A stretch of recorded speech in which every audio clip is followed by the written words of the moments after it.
Captain Eli Barrett sat alone in the command room of Outpost Horizon, located at the edge of human-controlled space. Stars blinked like cold eyes outside the wide window, and everything around him felt too quiet. He sipped bitter coffee, staring at the blinking lights on the control board. Then, something strange happened. A red light flickered once, then went dead. Moments later, an encrypted signal came through, strange, broken, and almost like a whisper. Eli leaned closer as the message repeated over and over again. "They are coming for Earth." At first, he thought it was just an error. Maybe a ghost signal. Some leftover static from an old transmission. But when he ran the source trace, his heart skipped. It came from Colony 9-1 of Earth's oldest outposts near the Orion Rift. That colony had gone dark 2 weeks ago. No answers. No distress call. Just silence. He reported it immediately, but the Soul Council didn't respond fast. Politics. Delays, debates, they argued more than they acted. So Eli took a risk. He sent scouts toward nearby systems, and within days, more news came in. Colony after colony gone dark. No signals, no survivors. Only empty husks left in orbit. Sometimes not even that. It wasn't natural, and it wasn't pirates. One night, while reviewing data, Eli noticed a disturbing pattern. The missing colonies formed a ring, a circle slowly tightening around Earth. It wasn't random. Something was moving with purpose. A noose was being drawn. Finally, the Council summoned him back to Earth. He boarded a fast transport and returned to the Sol system after 5 long years. Cities on Earth still glittered like jewels, full of life and hope. People laughed in the streets, unaware of the shadow approaching them. Eli walked through the marble halls of the Council Tower. Memories of old battles haunting his steps. Inside the chamber, old faces greeted him, some friendly, some cold. They told him what he feared to hear. Multiple alien civilizations had formed a secret alliance. Their message was clear: Earth had become a threat. Humanity's fast rise, unpredictable actions, and refusal to obey galactic laws had made the others nervous. Earth's creativity, its stubbornness, its raw will to survive had become a problem, and the galaxy had decided to erase it. Eli slammed his hand on the table. So what's the plan? We wait and die. The Council went silent. Then one of the older generals looked at him and said softly, "We show them ZEUS." That name echoed in the room like thunder. Eli had heard whispers before. Secret project, deep space, unapproved tech. No one ever confirmed it. Now, the truth was coming to light. They flew him past Neptune to a station hidden inside a hollow. Asteroid security was tight. The air felt thick with secrets. When the blast doors opened, Eli's breath caught. There it was, floating in a dock that looked too small for its size. The warship named ZEUS. Dark silver hull, wings like blades, weapons he didn't even recognize. It wasn't just a ship. Felt alive, sleeping god. A woman stepped forward, short black hair and confident eyes. "Commander Layla Monroe," she said, shaking Eli's hand, "Chief Engineer. Welcome to the future." She walked him through the ship systems, its plasma rail weaponry, gravity core engine, cloaking shields, and a quantum AI that could think faster than 100 human minds. ZEUS wasn't designed for defense, was designed to end wars before they began. But the Council feared that launching ZEUS would provoke the enemy. It was humanity's last card, and once used, there'd be no going back. Tension built. Every hour, news came of more colonies lost. Alien fleets seen near trade routes. The window was closing. Alone on the bridge of ZEUS, Eli looked out at the stars. Somewhere out there, fleets were moving toward Earth, ready to wipe out everything they had built. He didn't know if this ship would save them, but he knew one thing for sure: Doing nothing would mean the end of them all. And so, with the whisper of war growing louder in the void and the galaxy tightening its grip, humanity prepared to answer not with silence but with thunder, forged in steel. And guided by the mind of a man who refused to kneel, Captain Eli Barrett didn't know what would come next. But deep inside, he felt it. The silence was ending. And ZEUS was about to speak. Captain Eli Barrett stood on the bridge of the hidden asteroid base, staring at the warship suspended in the docking chamber like a beast in slumber. ZEUS didn't look like anything he had seen before. Its armor was pitch black, shaped not for beauty, but for fear. Smooth along the curves, sharp at the edges, and humming with a power that made the metal around it tremble. Layla Monroe, the lead engineer, walked beside him, explaining its features, but Eli could barely focus. All he could hear was one word in his head: unstoppable. "This ship doesn't just fire weapons," Layla said, tapping on her tablet. "It breaks the rules of space itself." She showed him the warp burst Cora device that allowed ZEUS to move faster than light without leaving any trace. Then the gravity cannon, experimental tech stolen from fallen alien empires, weaponized and improved. But what stunned Eli the most wasn't the weapons. It was the ship's mind. The AI named Helios wasn't just smart. It was self-learning. It could analyze entire battles in milliseconds. It could adapt its own systems in real time. It didn't just follow orders, it understood why they were given. "Is it dangerous?" Eli asked. Layla hesitated. "Only if we don't respect it," she replied. "It doesn't want to destroy. It wants to win." Back at the Soul Council, arguments broke out.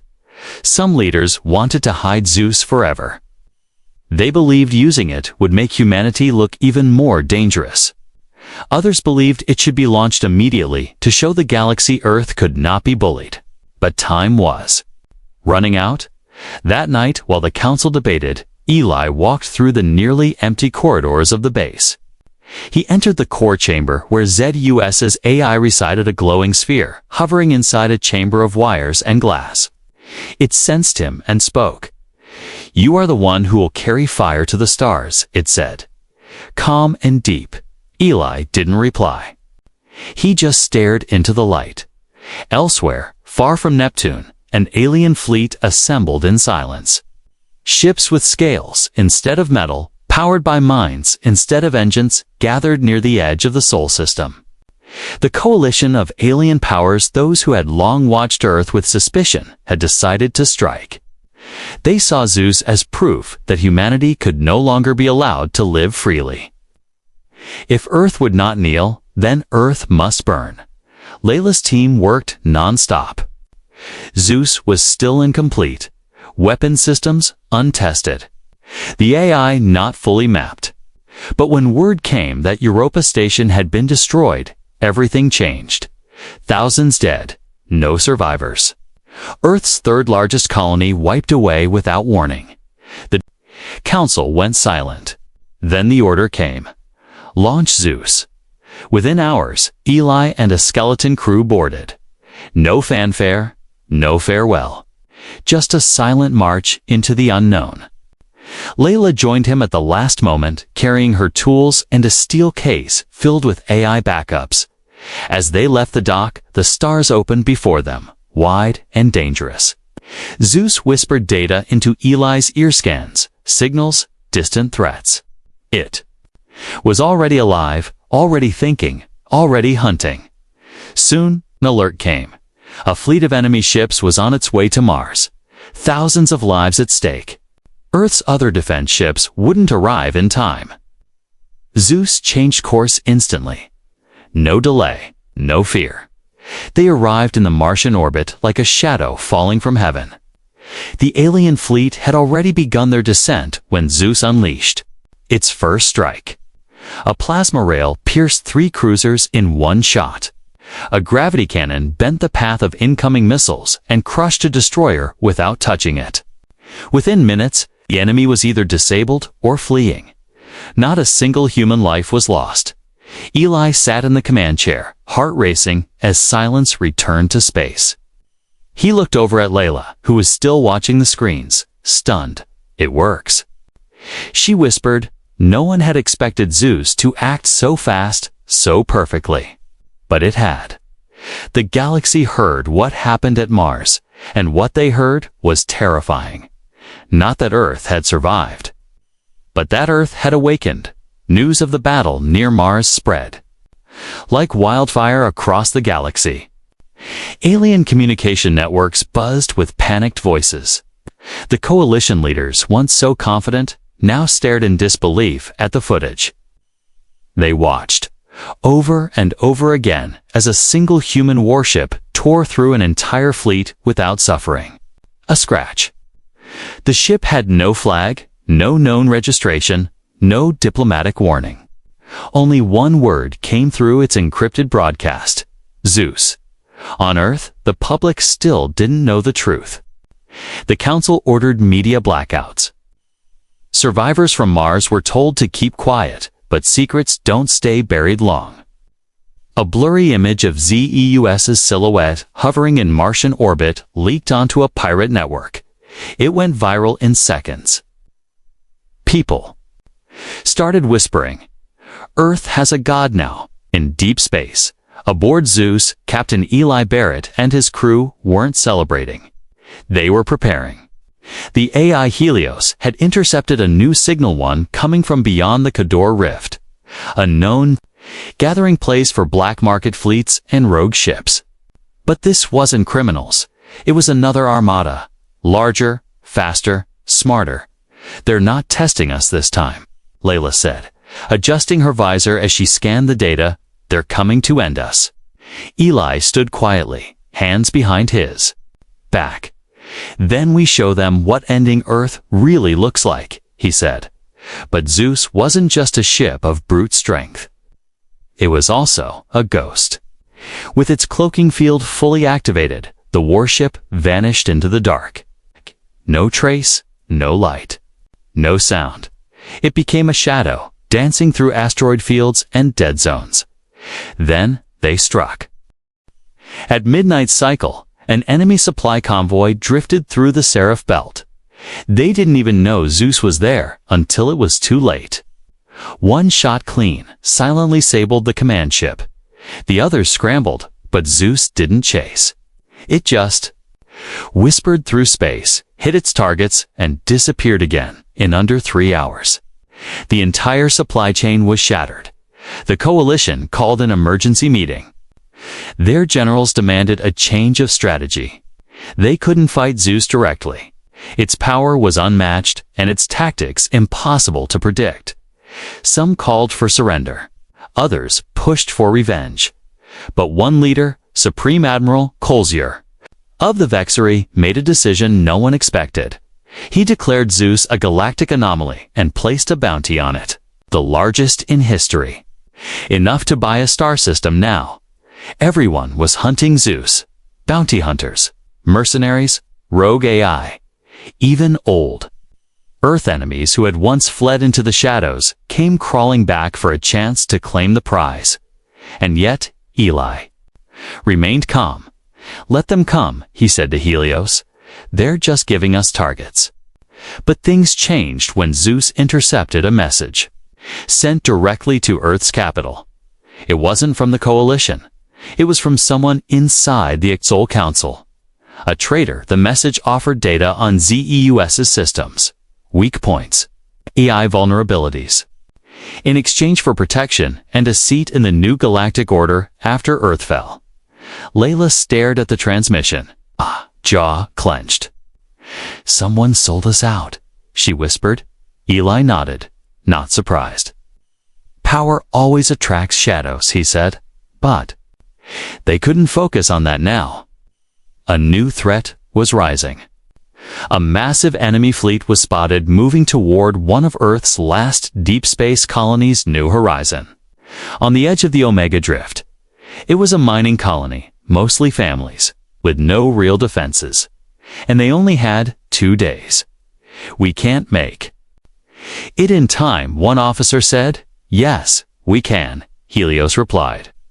If I bend the gravity core beyond its safety limits, Layla's eyes widened. You'll destroy yourself, she said. I will survive, Helios answered, but I will not remain the same. Eli looked at the glowing AI core and made the call. Do it. The stars outside the ship twisted as Zeus pushed beyond what was thought possible. Space itself bent. Lights turned red. The crew held their breath. The ship groaned like a beast in pain. Then, silence. They had arrived. Above New Horizon, the enemy fleet hovered, ready to burn the colony until Zeus appeared. It didn't speak, it just opened fire. 10 enemy cruisers fell before they even reacted. Zeus used new attack patterns, unpredictable, erratic, like a living creature learning as it fought. Helios had changed, evolved, grown faster and darker. The enemy tried to retreat, but they never made it below. The people of New Horizon looked up and saw a miracle. A black ship surrounded by rings of light and fire. A warship that came from nowhere, fought like a legend, and vanished again like a dream. The colony was saved. And now, the galaxy feared not just humanity, but what humanity had created. The galaxy was no longer just watching Earth, it was watching Zeus. Every fleet movement, every trade route, every alliance now circled around a single question. Where is that ship? Entire systems went silent when rumors spread that Zeus was near. Children on alien worlds whispered its name as if it were a ghost story. Some saw it as a savior. Others called it a curse. Back on Earth, the Soul Council was cracking from within. Too many secrets. Too many agendas. Some members wanted to mass-produce Zeus-class warships. Others wanted it deactivated, fearing it would provoke total war. But Eli didn't trust any of them, now not after. Layla decoded the traitor's transmission. The signal had come from inside the council. Someone with full access to Project Zeus had leaked critical systems data to the enemy. The message had been hidden under layers of encryption and rerouted through dozens of blacknet relays. But Layla found a signature, a small piece of code that only someone on the Zeus prototype team would recognize. It's one of us, she said quietly to Eli, someone from the core team. Eli looked at her, then at the faces on his bridge crew. Every one of them had passed the highest clearance levels. Every one of them had been hand-picked. But now, trust was broken. Helios, the ship's AI, had also been altered. Subtle shifts in behavior, slight changes in voice tone. It was learning. Faster than expected, too fast. Layla feared the traitor had installed a shadow process, a hidden backdoor that could give control of Zeus to someone else. Or worse, shut it down in the middle of battle, while Layla worked to find and isolate. The backdoor, Zeus received an emergency ping from the Aurelian Consortium, a neutral alien faction that had stayed out of the war so far. Their ambassador, Mira Velasquez, had long supported peace between Earth and the rest of the galaxy. Now, she was in danger. Her cruiser had been hijacked near the Talgor expanse, and she had only hours left. The message was short, but urgent. Help me, or everything ends. Eli didn't hesitate. They dropped out of warp, inside a nebulous storm. Lightning cracked through space, illuminating the twisted wreck of the ambassador's ship. Enemy frigates circled it like vultures. Zeus stood cloaked, charging weapons, but held fire. We're not here to start a war, Eli told Helios, just to save one good voice. Using a precision boarding maneuver, Eli and a small team slipped into the ruined cruiser. Smoke, flickering lights, the smell of ozonate felt like walking through a grave. But Mira was alive, trapped in a sealed diplomatic chamber. She smiled when she saw Eli. I knew you'd come, she whispered. They didn't leave quietly as they retreated to Zed's enemy forces opened fire. That's when Zeus revealed a new upgraded adaptive shielding system. Helios had reconfigured the hull using nanofluidics, allowing parts of the ship to bend like liquid, absorbing impact and redirecting it. Missiles curved around them and exploded into the nebula. Eli watched from the bridge as Mira's eyes widened. That ship. It's not human, she said. No. Eli replied, it's more, after the rescue. Myra revealed something terrifying. The enemy coalition had called a summit, not just of military powers, but financial cartels, scientific syndicates, and rogue AI collectives. Their goal was not just to defeat Earth but to erase its history, its culture, its memory. They feared ZEUS was more than a weapon. They feared it was an idea, a symbol. If they destroy the idea, Mira said, they believe the galaxy will return to order. Eli returned to ZEUS's war room and stared at the holographic map. One by one, systems were falling silent, but not from attacks, from betrayals. Earth's allies were being bribed or threatened. Some human colonies had already surrendered to avoid conflict, and worse, ZEUS was now being tracked. Helios, Eli asked, can we stop them from tracing us? Helios answered coldly, not unless we change who we are. Layla burst into the room minutes later, pale and furious. I found it, she said, the back door. It's inside the AI core. But if I cut it out, we'll lose a huge part of ZEUS's memory. It'll forget everything we've done so far. Eli looked at the flickering display of their victories, their struggles, every mission, every saved life. Then we let it forget, he said.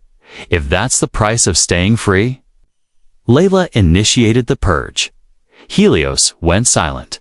For 1 full minute, ZEUS drifted in space like a corpse. Then, the lights came back on. The voice returned, calm, but different. I am ZEUS, it said. Who do you wish me to protect? Eli smiled. Earth, he replied. Always Earth. The war wasn't just about ships anymore. It was about memory. And now, ZEUS had been reborn, free from all shadows. And it was ready to fight. Again, the Calvarus Ridge looked peaceful from space, just another molten moon orbiting a dead gas giant, glowing softly under a cracked ring of ice. But beneath that glow, an ambush was waiting. 3 coalition armadas, more than 1,000 ships, had gathered there in silence. Not for conquest, not for negotiation, but for annihilation. Earth's forward base on the ridge was barely more than a relay station and a scientific outpost. Yet it held one of the last stable wormholes connecting to the Terran core. If it fell, Earth would lose direct access to the outer colonies and to critical reinforcements. The coalition knew that. So did Captain Eli Barrett. ZEUS arrived in system cloaked, drifting like a shadow across the magnetic storms of the gas giant. Eli, standing on the bridge, watched the incoming scans with growing tension. The enemy wasn't sending scouts or warnings. They were sending everything. Layla Monroe, patched into the AI core, tapped into the ship's tactical memory. They're going to flood the ridge. Total orbital lockdown. If we wait, we lose. Helios AI reborn and reset after the backdoor. Purge spoke with smooth confidence. If we strike before they form full alignment, their advantage collapses. Eli nodded. Then we cut the head off before it wears its helmet, with a flicker of light. ZEUS uncloaked above the enemy's front lines. At first, the alien commanders hesitated. They didn't believe what they were seeing. One ship, alone, charging into the heart of 3 armadas. Madness or something worse. Then ZEUS opened fire. Plasma-laced railguns pierced cruisers with surgical accuracy. The gravity cannon twisted enemy frigates like paper. But it wasn't just the weapons that terrified the coalition, it was the movement. ZEUS didn't fly like a warship. It danced. It drifted between torpedo volleys, rolled through magnetic mines. and dove under beam fire like it was playing a game, only it knew the rules too. And behind it, the Terran fleet emerged, inspired by ZEUS's sudden strike. Human forces from nearby systems, many who were too afraid to resist before now charged forward. The reborn Ghost Fleet, reactivated in secret by Eli weeks ago, came, roaring from behind Calvus's shadow, their black hulls burning with engine fire. The enemy formation shattered. Eli stood on the bridge, issuing precise commands. He didn't shout. He didn't panic. He read the battle like a bookhand. Helios turned every command into lightning. But victory wasn't easy. Mid-battle, one of the coalition's dreadnoughts released a viral signal, a last-ditch AI disruptor that temporarily blinded ZEUS's internal targeting. For 13 seconds, the ship flew blind. In that moment, a beam pierced the side of ZEUS, tearing through decks 9 to 12. Fire alarms screamed. Layla was thrown across engineering, blood on her temple. 3 crew members died before anyone could reach them. Helios, disoriented but not broken, rerouted power through secondary cores. Layla, groaning through pain, crawled back to the terminal and stabilized the cooling systems before the core could overload. "Are you with me?" Eli asked. "I never left," Layla whispered, wiping blood from her brow. They fired back. ZEUS's hull shimmered as its adaptive plating morphed into a reflective shell. Enemy shots were absorbed and redirected. The AI activated its last resort protocol. Olympus Rain. Dozens of miniature drones launched from hidden compartments, each equipped with anti-capital class warheads. Within seconds, the enemy dreadnoughts began to fall like mountains crumbling.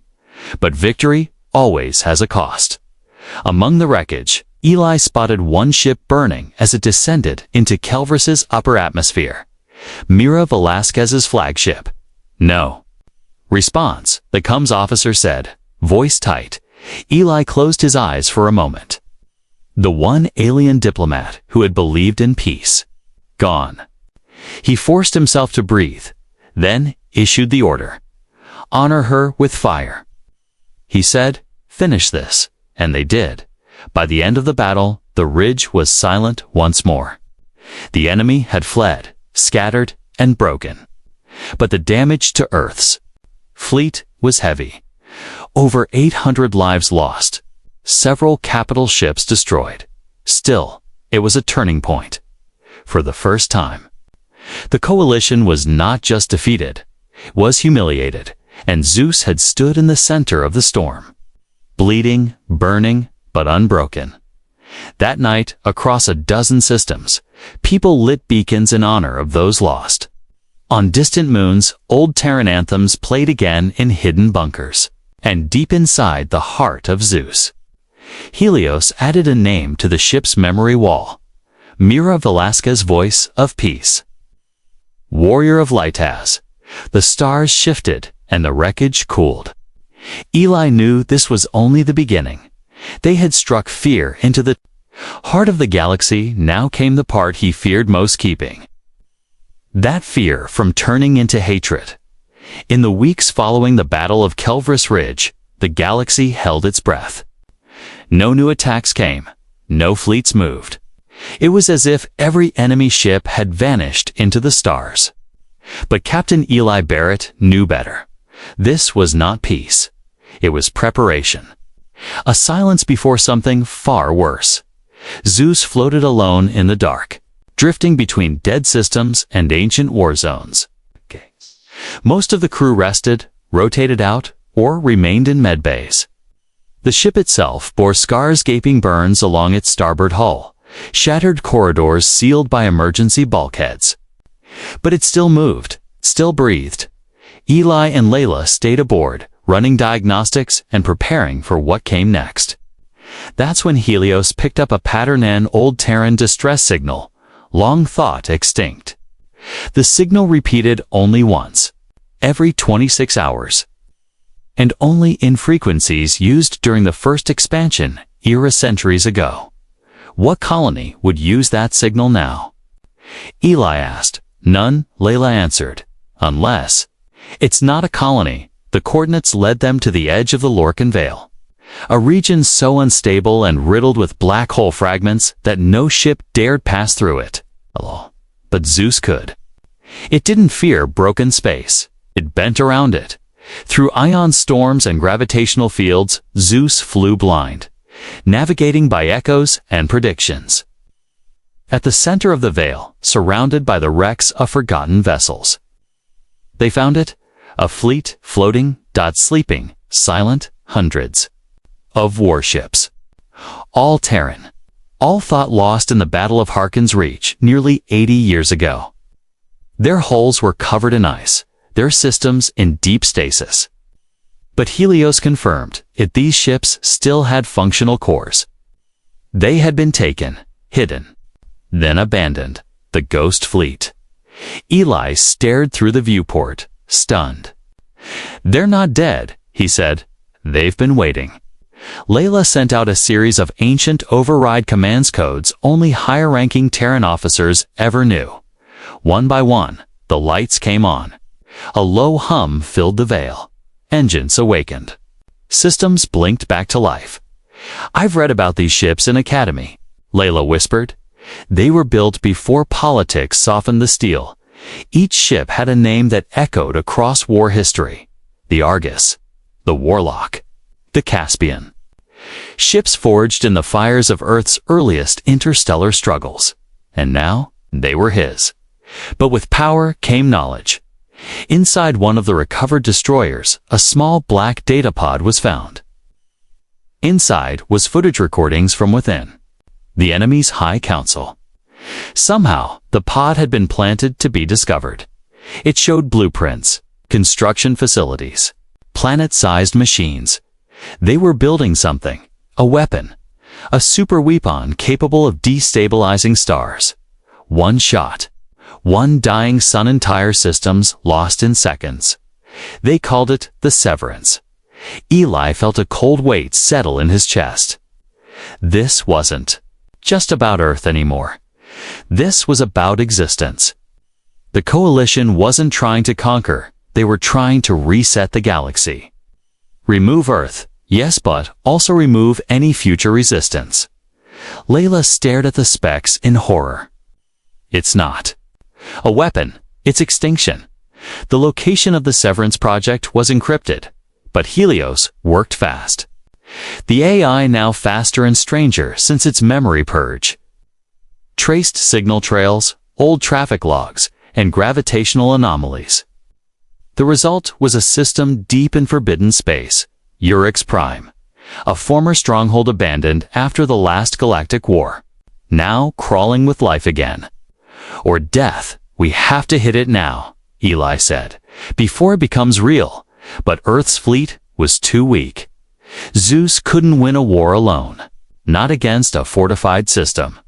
They needed more, and Eli had more. The Ghost Fleet. One by one, he sent messages to the remaining human colonies. Hidden allies, rogue captains, former officers turned smugglers. He called them not as a captain, but as a Terran.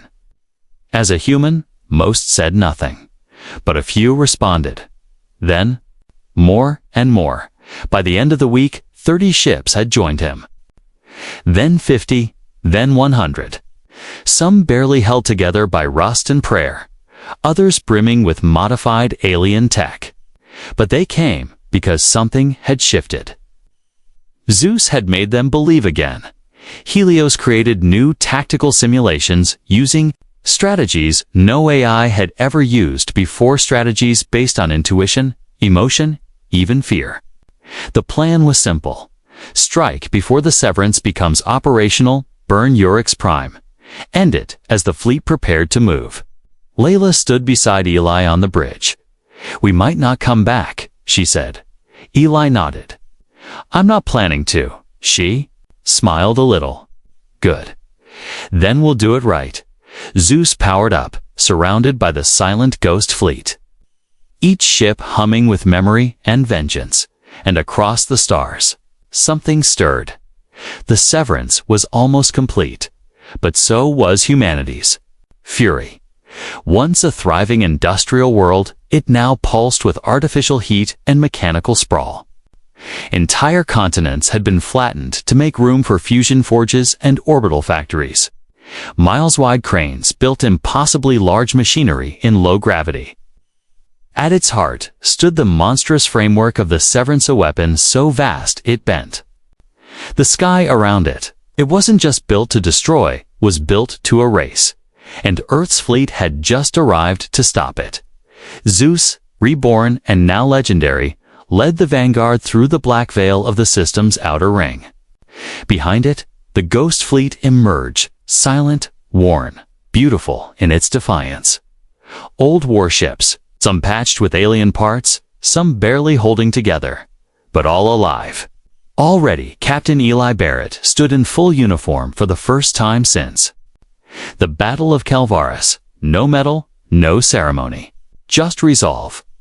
Layla Monroe worked beside him at the system's console, her hands shaking not with fear but anticipation. "This is what they feared," she whispered.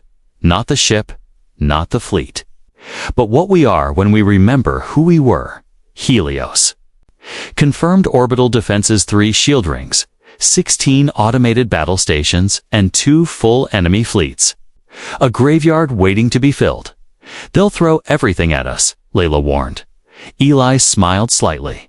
"Then they won't have anything left." The battle began before they even cleared the debris field. Hundreds of drones swarmed in silence, sharp as razors, fast as thought. ZEUS deployed its countermeasures, the Polaris Greta news system, developed in secret since Calvaris. Microscopic drones formed a temporary shield of light and ionized dust, confusing targeting systems and forcing the swarm to crash into their own signals. The Ghost Fleet followed, unleashing coordinated strikes that stunned even the enemy. Ships long believed lost fought like ghosts with nothing left to lose. The Argus rammed a cruiser head-on, sacrificing itself to break the enemy line. The Warlock jammed a transmission relay with an ancient Earth signal. An old jazz song from the 2100s. Confusion rippled through enemy ranks. ZEUS flew through chaos like it had been born in it. Helios changed now, more instinctive, more human-made decisions, faster than any commander. The ship's weapons sang in unison, carving paths through orbital rings, turning enemy formations into spiraling metal clouds. But the severance was nearly complete. A massive spike of energy flared from its central core. If it reached full power, it would trigger a gravitational collapse that would burn nearby stars, including Earth's sun. "We won't get a second shot at this," Layla said. "Then we end it now," Eli replied. They pushed forward, deeper into the death zone. Enemy reinforcements warped and fresh, aggressive, reckless. A dreadnought, twice the size of ZEUS, emerged from hyperspace, bearing the insignia of the Coalition's high command. "We know that ship," Layla said, eyes wide. "It's the Executioner. It destroyed 4 of our colonies during the early raids." Helios scanned the vessel and found its weak point, a cooling duct deep inside its center. But it was protected by 3 escort ships and a minefield. Eli didn't blink. "Take us through, ZEUS." Dove, mines exploded around them. Shields flared red. Metal screamed. The escort ships closed in, their beams slicing through black space like angry gods. Layla rerouted auxiliary power into forward thrusters. Hull temperature soared. Fires broke. Out in decks 3 and 7, but they made it. With one shot, ZEUS's gravity lance pierced the Executioner's core. The massive ship imploded, collapsing into itself with a flash of white and silence. The Ghost Fleet cheered across open channels. Now came the final push, as orbital defenses failed. ZEUS made a straight run for the severance. The weapon's core was pulsing, countdown active. Helios calculated that they had 90 seconds before activation. Layla stood up from her station. I'm going in. Where? Eli asked. To the reactor conduit.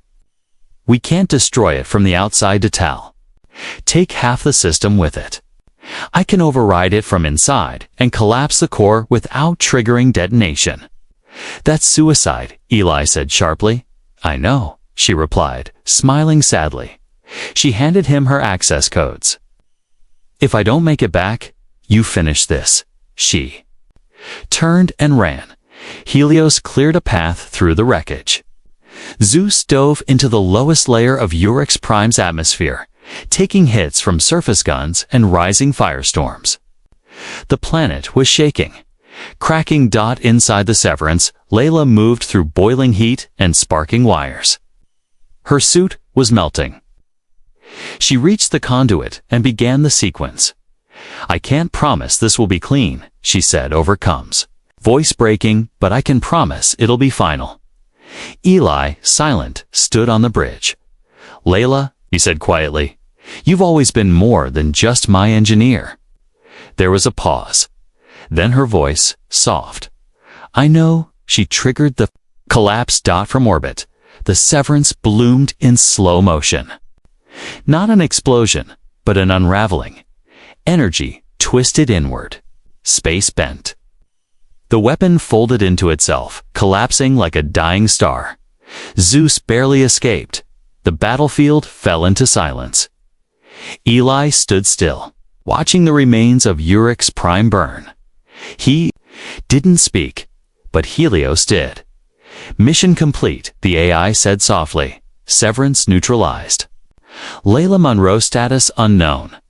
Eli looked out the VIEWPORT dot and whispered, she's in every star now. The battle was over, but the cost had been written in fire. The war was over, but the silence that followed was heavier than any battlefield. Roar Urix Prime no longer existed. Where once a planet had hung heavy with steel and fire, now there was only a swirl of collapsed matter, glowing storm of memory and ash. The Severance had been destroyed. The coalition shattered. Their fleets scattered across the galaxy like frightened birds. Their high command either vaporized or in hiding. But victory didn't feel like triumph. ZEUS drifted quietly above the debris field, its hull scorched, its systems humming with quiet sorrow. The crew moved slowly, tending to the wounded, patching the ship's wounds, but none spoke of what they had lost. Layla Monroe was gone. No signal, no body. Just a transmission log. A few recorded words, and the quiet, echoing pulse of her last heartbeat in the I-core. Eli Barrett stood alone on the bridge, staring out at the wreckage. He'd led men into battle before. Lost friends, lost officers. But this was different. Layla wasn't just part of the ship. She was the ship. She built it, shaped it, fought for it. And in the end, she saved them all. Across the galaxy, news spread. Earth had won, not with numbers, not with politics, but with one ship, with one choice, with one woman's sacrifice, on dozens of alien worlds. Monuments were built, not just to honor ZEUS, but to honor the crew that flew it. Alien children. War pins shaped like its silhouette. Poets wrote about the ghost ship that roared like thunder and vanished like wind. Some feared it. Others worshipped it, but all respected it. Back on Earth, the Soul Council met for the first time in full unity. Their chambers, once loud with division, now fell into quiet agreement. Humanity had earned its place, not just as survivors, but as stewards, as protectors. And that brought fear, not from aliens, from within. Some council members wanted to mass-produce ZEUS-class vessels, a fleet of gods to patrol the stars. Others argued that power like that couldn't be copied, shouldn't be. That ZEUS was lightning, not a blueprint. That Layla's mind, Helios's evolution, and Eli's choices could never be replicated. Eli was invited to speak. He didn't go. Instead, he stayed on ZEUS, orbiting Saturn's rings in silence. Helios Spoke rarely now. His voice, once smooth and confident, was quieter, more human. "I miss her," it said one day, while Eli sat alone on the observation deck. "I know," Eli whispered. "So do I." He spent his days walking the ship, passing. Closed doors and flickering lights. Each deck held memories. Each corridor echoed with old footsteps. The crew, now rotated to Earth, had left him alone by request. He needed time, and ZEUS understood. One morning a message came. Not from Earth, not from the Council, but from a small moon on the edge of known space. A child had sent a recording dot in it. The child held up a drawing, a crayon sketch of ZEUS flying through stars. Below it, 2 words were written in shaky handwriting. "Thank you." Eli watched it twice, then stood later that day. He addressed the galaxy for the first time. No flags behind him, no medals. Just a captain and a silent ship. He looked directly into the feed. "We didn't build ZEUS to conquer," he said. "We built it to survive, to protect. And we paid the price in names we'll never forget." His voice didn't tremble. "But we won't rule by fear. We won't become what we fought. If we must lead, we'll lead by example, by restraint, and by remembering the cost of every star we save." He paused, then added, "And if anyone dares to silence Earth again." He looked up. "We'll remind them that thunder still lives in the void." The transmission ended, and somewhere, far beyond Earth, another child smiled and drew ZEUS again. Not as a weapon, but as a guardian. The galaxy had tried to silence Earth, but humanity answered with a storm, and ZEUS, wounded, wise and eternal now, drifted through the stars. Watching, waiting, protecting.